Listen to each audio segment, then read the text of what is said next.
नमस्कार, मैं हूं वैष्णवी। सियासी पिच पर आपका स्वागत है। चलिए जानते हैं बिहार और देश से जुड़ी राजनीति की बड़ी खबरों को। सबसे पहले एक नजर सुर्खियों पर।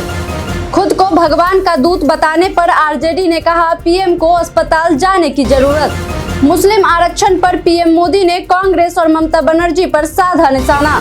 बुर्के वाली वोटर्स की वेरिफिकेशन की बीजेपी ने की मांग, भड़क उठे ओवैसी। चुनाव आयोग को सुप्रीम कोर्ट से मिली राहत। देवगौड़ा ने ही भेजे पोते प्रज्वल को विदेश। पूर्व पीएम पर सिद्धारमैया का बड़ा आरोप। अब खबरें विस्तार से। छपरा में कांग्रेस विधायक पर दर्ज हुई एफआईआर। सारण पुलिस मुख्यालय ने प्रेस विज्ञप्ति जारी कर बताया है कि कांग्रेस विधायक डॉक्टर अजय कुमार सिंह पर एकमा थाने में एफआईआर दर्ज की गई है। सारण पुलिस ने कहा है कि 23 मई को एकमा थाने में शिकायत प्राप्त हुई कि महाराजगंज संसदीय क्षेत्र में भाजपा के चुनाव प्रचारक अनिल कुमार शर्मा को उनके एवं उनके साथ चल रहे राजन यादव के मोबाइल पर कांग्रेस विधायक डॉक्टर अजय कुमार सिंह वो एक अज्ञात के द्वारा धमकी भरा कॉल आया। विदित हो कि लोकसभा चुनाव 2024 के मद्देनजर आदर्श आचार संहिता प्रभावी है। बता दें कि महाराजगंज में छठे चरण में आज शनिवार को मतदान होना है। कांग्रेस विधायक पर आचार संहिता का उल्लंघन करने और भाजपा नेता को धमकी देने का आरोप लगाया गया है। खुद को भगवान का दूत बताने पर आरजेडी ने कहा पीएम को अस्पताल जाने की जरूरत। लोकसभा चुनाव के छठे चरण का मतदान आज होना है। वहीं छठे चरण के मतदान से पहले शुक्रवार को राजद ने प्रेस कॉन्फ्रेंस कर एनडीए और केंद्र सरकार पर जमकर निशाना साधा है। राजद के राज्यसभा सांसद मनोज झा ने पीएम पर हमला करते हुए कहा कि प्रधानमंत्री ने कहा है कि भगवान ने उन्हें दूत बनाकर भेजा है। अगर हम लोग घर में बोलेंगे तो हमें डॉक्टर के पास ले जाया जाएगा, कहा जाएगा कि दिमाग ठीक नहीं है। राजद के मुख्य प्रवक्ता शक्ति यादव ने कहा कि राजभवन से अधिकारियों से बात कराई जा रही है। उन्होंने आगे कहा कि अधिकारियों को सचेत हो जाना चाहिए क्योंकि व्यवस्था और सरकार दोनों बदल रही है। मनोज झा ने कहा कि अगर कानून तोड़ने की कोशिश कीजिएगा तो इस बार पटना से लेकर दिल्ली तक बहुत प्रतिकार होगा। तिब्बती धर्म गुरु दलाई लामा से मिले सीएम सुखविंदर। कांग्रेस प्रत्याशी के लिए प्रचार करने धर्मशाला पहुंचे मंत्री सुखविंदर सिंह सुक्खू ने शुक्रवार सुबह तिब्बती धर्मगुरु दलाई लामा से भी मुलाकात की। मुलाकात के बाद मुख्यमंत्री सुखविंदर सिंह सुक्खू ने कहा आज धर्मशाला में आध्यात्मिक गुरु दलाई लामा का दर्शन कर शुभाशीष प्राप्त किया। इस सुखद क्षण में उनके साथ ऐतिहासिक, सांस्कृतिक और आध्यात्मिक परिचर्चा का भी सौभाग्य मिला। भगवान बुद्ध के सत्य, अहिंसा, शांति व सदाचार के सदमार्ग पर चलकर यह दुनिया सदैव कल्याण के मार्ग पर बढ़ती रहे। सीएम सुक्खू की ये मुलाकात ऐसे समय में हुई है जब अभिनेत्री और मंडी लोकसभा सीट से बीजेपी की उम्मीदवार कंगना रनौत के खिलाफ कांग्रेस ने उनके दलाई लामा को लेकर दिए गए कथित बयान को लेकर प्रदर्शन किया था। मुस्लिम आरक्षण पर पीएम मोदी ने कांग्रेस और ममता बनर्जी पर साधा निशाना।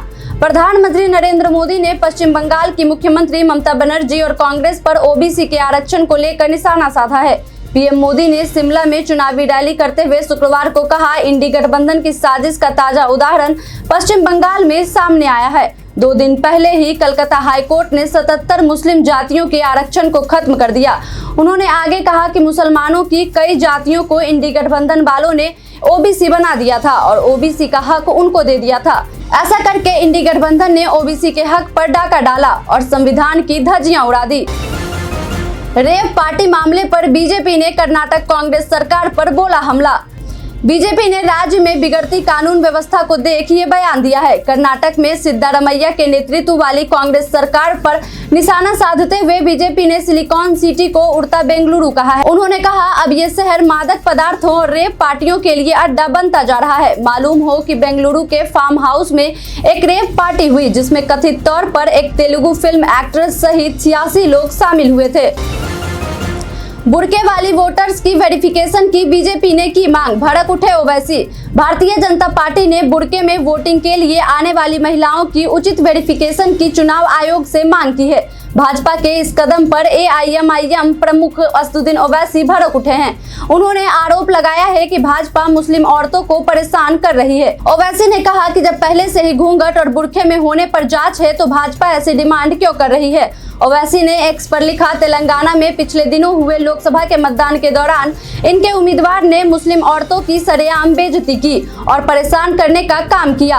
हर चुनाव में भाजपा कोई न कोई बहाना ढूंढकर मुस्लिम औरतों को परेशान करती है और निशाना बनाती है। चुनाव आयोग को सुप्रीम कोर्ट से मिली राहत। सुप्रीम कोर्ट ने शुक्रवार को एक गैर सरकारी संगठन की उस याचिका को खारिज कर दिया जिसमें निर्वाचन आयोग को मतदान प्रतिशत आंकड़े यानी कि फॉर्म 17C अपनी वेबसाइट पर अपलोड करने के निर्देश देने का अनुरोध किया गया था। अदालत ने याचिका को खारिज करते हुए कहा कि निर्वाचन आयोग के लिए वेबसाइट पर मतदान प्रतिशत के आंकड़े अपलोड करने के काम में लोगों को लगाना मुश्किल होगा। जस्टिस दीपांकर दत्ता और जस्टिस सतीश चंद्र शर्मा की अवकाशकालीन पीठ ने कहा कि वह फिलहाल ऐसा कोई निर्देश जारी नहीं कर सकती क्योंकि अभी 2 चरण के चुनाव होने बाकी हैं। 4 जून के बाद नमाज पढ़ते नजर आएंगे लालू यादव, गिरिराज सिंह का बयान। आरजेडी सुप्रीमो लालू प्रसाद यादव का मुस्लिम आरक्षण को लेकर दिए गए बयान पर केंद्रीय मंत्री गिरिराज सिंह ने एक बड़ी बात कह डाली है। गिरिराज सिंह ने कहा है कि लालू यादव ने बिहार में यादव सहित सभी पिछड़े वर्ग और सनातनियों का अपमान किया है। जिस तरह से वह मुसलमानों को आरक्षण देने की बात कह रहे हैं उससे साफ मालूम पड़ता है कि वह हिंदुओं को लेकर कैसा विचार रखते हैं। हार की डर से वह कुछ भी बोल रहे हैं। उन्होंने आगे कहा कि कहीं ऐसा ना हो कि 4 तारीख के बाद वह आपको नमाज पढ़ते नजर आ जाएं और उनके सहयोगी राहुल गांधी कहीं दूसरी जगह टूरिस्ट प्लेस पर घूमते हुए नजर आए। छठे चरण में बिहार की 8 सीटों पर 60,000 से अधिक सुरक्षा बल तैनात। लोकसभा चुनाव 2024 के छठे चरण में बिहार की 8 सीटों पर मतदान को लेकर 60,000 से अधिक सुरक्षा बलों को तैनात किया गया है। इसके अलावा 18,000 से अधिक गृह रक्षकों को भी चुनावी ड्यूटी में लगाया गया है। छपरा में हुई चुनावी हिंसा के बाद महाराजगंज में विशेष चौकसी बरती जा रही है। इस चरण में वाल्मीकिनगर, पश्चिम चंपारण, पूर्वी चंपारण, वैशाली, महाराजगंज, शिवहर, गोपालगंज और सिवान में मतदान है। इस चरण में आधा दर्जन सीटें नेपाल और उत्तर प्रदेश की सीमा से सटी हुई हैं। इसको लेकर नेपाल और उत्तर प्रदेश की सीमा पर चौकसी बढ़ा दी गई है। प्रशांत किशोर को तेजस्वी यादव ने बताया बीजेपी का एजेंट।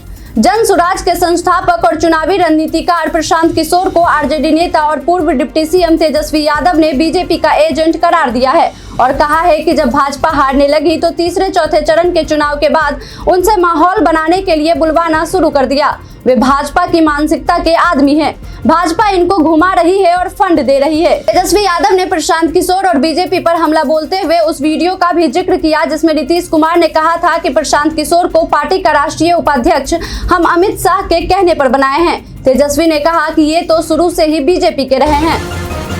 सपा नेता आजम खान के परिवार को इलाहाबाद हाईकोर्ट से मिली राहत। सपा नेता आजम खान को इलाहाबाद हाईकोर्ट से बड़ी राहत मिली है।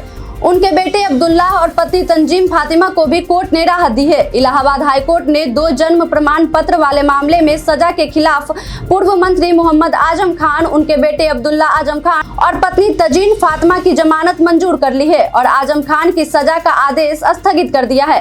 आपराधिक पुनरीक्षण याचिका पर यह फैसला सुनाया गया है। अमित शाह ने दिया यादव समाज को बड़ा संदेश। केंद्रीय गृह मंत्री अमित शाह ने शुक्रवार को आरा के आरावीर कुंवर सिंह स्टेडियम में भाजपा प्रत्याशी आर.के. सिंह के समर्थन में जनसभा को संबोधित किया। इस दौरान उन्होंने कहा कि यादव समाज मुगलाते में है। लालू यादव यादवों के हक में काम करेंगे। वे केवल परिवार के हक में काम करते हैं, समाज के हक में नहीं। उन्हें केवल अपनी बेटी को MP और अपने बेटे को मंत्री बनाने की चिंता है। गृह मंत्री ने कहा कि लालू यादव को पिछड़ों की चिंता होती तो कर्पूरी ठाकुर को सम्मान देते।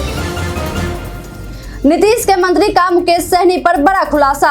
वैशाली लोकसभा में चुनाव प्रचार के अंतिम दिन लोजपा उम्मीदवार बीना देवी के समर्थन में आयोजित सभा में मंत्री हरि सहनी ने मुकेश सहनी पर निशाना साधते हुए कहा है कि मुकेश सहनी ने निषाद केवट व मल्लाह को सिर्फ ठगा है। जब भाजपा ने 11 टिकट दिया तो उसे पूंजीपतियों के हाथों बेच दिया। वहीं तेजस्वी पर हमला बोलते हुए कहा, एक नेता कहता है उसकी पार्टी A to Z की है। उसकी पार्टी में दोनों सदनों के नेता, प्रतिपक्ष विधानसभा में बेटा और विधान परिषद में माता हैं, राष्ट्रीय अध्यक्ष पिता है। देवगौड़ा ने ही भेजा पोते प्रज्वल को विदेश। पूर्व PM पर सिद्धारमैया का बड़ा आरोप। कर्नाटक के मुख्यमंत्री सिद्धारमैया ने दावा किया है कि पूर्व प्रधानमंत्री एच.डी. देवेगौड़ा ने ही यौन उत्पीड़न के आरोपों के बीच अपने पोते प्रज्वल रेवन्ना को पिछले महीने जर्मनी भगाने में मदद की थी।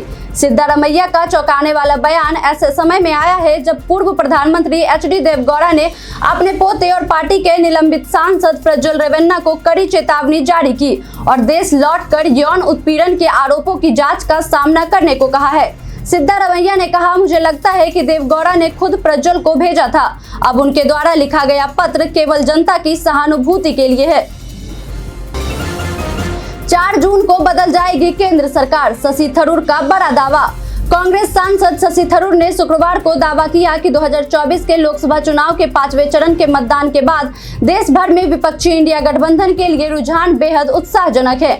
उन्होंने कहा, भाजपा बहुमत के निशान से काफी नीचे चली जाएगी।